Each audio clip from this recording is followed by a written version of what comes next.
கொடுக்கப்பட்ட பெண்களுக்கு நியாயமான முறையில் சம்ரட்சணை பெறுவதற்கு பாக்கியம் உண்டு. இது பயபக்தி உடையவர்கள் மீது கடமையாகும். நீங்கள் தெளிவாக உணர்ந்து அதன்படி நடந்து வருமாறு அல்லாஹ் உங்களுக்கு தன்னுடைய வசனங்களை இவ்வாறு விளக்குகின்றான்.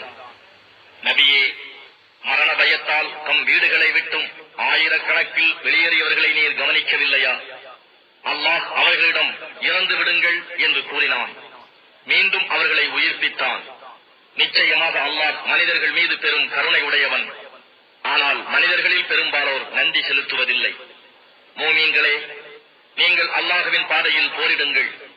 நிச்சயமாக அல்லாஹ் யாவற்றையும் செவி மடுப்பவனாகவும் நன்கு அறிபவனாகவும் இருக்கின்றான் என்பதையும் அறிந்து கொள்ளுங்கள். கஷ்டத்தில் இருப்போருக்காக அல்லாஹுவுக்கு அழகிய கடன் எவர் கொடுக்கின்றாரோ அதை அவருக்கு அவன் இருமடங்காக்கி பன்மடங்காகச் செய்வான். அல்லாஹ்தான் உங்கள் செல்வத்தை சுருக்குகிறான். அவனே அதை பெருக்கியும் தருகிறான். அன்றியும் நீங்கள் அவனிடமே மீட்டப்படுவீர்கள். நபியே, மூசாவுக்கு பின் இஸ்ரவேல் மக்களின் தலைவர்களை நீர் கவனித்தீரா? அவர்கள் தம் நபியிடம், நாங்கள் அல்லாஹுவின் பாதையில் போரிடுவதற்காக ஓர் அரசனை ஏற்படுத்துங்கள் என்று கூறிய பொழுது அவர், போர் செய்தல் உங்கள் மீது கடமையாக்கப்பட்டால் நீங்கள் போரிட மாட்டீர்களா என்று கேட்டார். அதற்கு அவர்கள், எங்கள் மக்களையும் எங்கள் வீடுகளையும் விட்டு நாங்கள் வெளியேற்றப்பட்ட பின் அல்லாஹுவின் வழியில் போரிடாமல் நாங்கள் எவ்வாறு இருக்க முடியும் என்று கூறினார்கள். எனினும் போரிடுமாறு அவர்களுக்கு கட்டளையிடப்பட்ட பொழுதோ அவர்களில் ஒரு சிலரை தவிர மற்றெல்லோரும் புறமுதுகு காட்டி திரும்பிவிட்டனர். இவ்வாறு அக்கிரமம் செய்வோரை அல்லாஹ் நன்கறிவான்.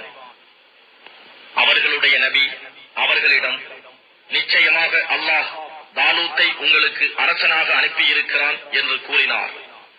அதற்கு அவர்கள், எங்கள் மீது அவர் எப்படி அதிகாரம் செலுத்த முடியும்?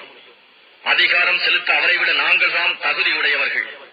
மேலும் அவருக்கு திரண்ட செல்வமும் கொடுக்கப்படவில்லையே என்று கூறினார்கள்.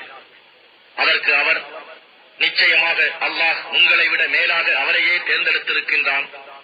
இன்னும் அறிவாற்றலிலும் உடல் வலிமையிலும் அவருக்கு அதிகமாக வழங்கியுள்ளான். அல்லாஹ் தான் நாடியோருக்கு தன் அரசு அதிகாரத்தை வழங்குகிறான். இன்னும் அல்லாஹ் விசாலமான கொடையுடையவன், யாவற்றையும் நன்கறிபவன் என்று கூறினார்.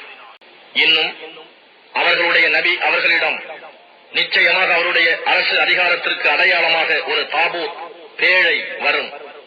அதில் உங்களுக்கு உங்கள் ரப்பிடம் இருந்து ஆறுதல் கொடுக்கக்கூடியவை இருக்கும். இன்னும் மூசாவின் சந்ததியினரும் ஹாரூனின் சந்ததியினரும் விட்டுச் சென்றவற்றின் மீதம் உள்ளவையும் இருக்கும்.